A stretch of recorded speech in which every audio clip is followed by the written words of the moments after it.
കാരാഞ്ചി.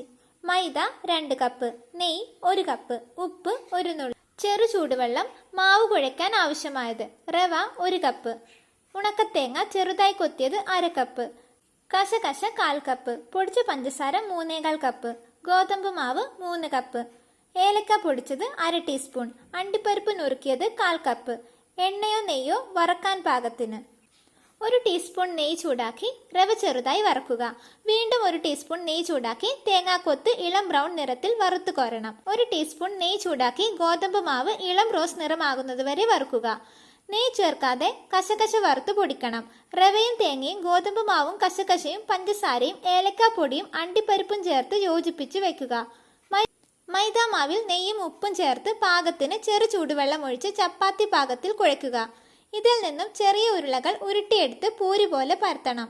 പൂരിയുടെ ഉള്ളിൽ കുറച്ച് തേങ്ങാറവ ഫില്ലിംഗ് നിറച്ച് മടക്കി അറ്റം ഒട്ടിക്കുക. ഒരു ഫോർക്ക് കൊണ്ട് അമർത്തി അരികിന് ഷേപ്പ് കൊടുക്കാം. ചീനച്ചട്ടിയിൽ എണ്ണയോ നെയ്യോ ചൂടാക്കി ഈ കാരാഞ്ചികൾ സ്വർണ്ണ നിറത്തിൽ വറുത്തു കോരുക. ഇതുപോലുള്ള രസക്കൂട്ടുകൾക്കായി ഈ ചാനൽ സബ്സ്ക്രൈബ് ചെയ്യൂ.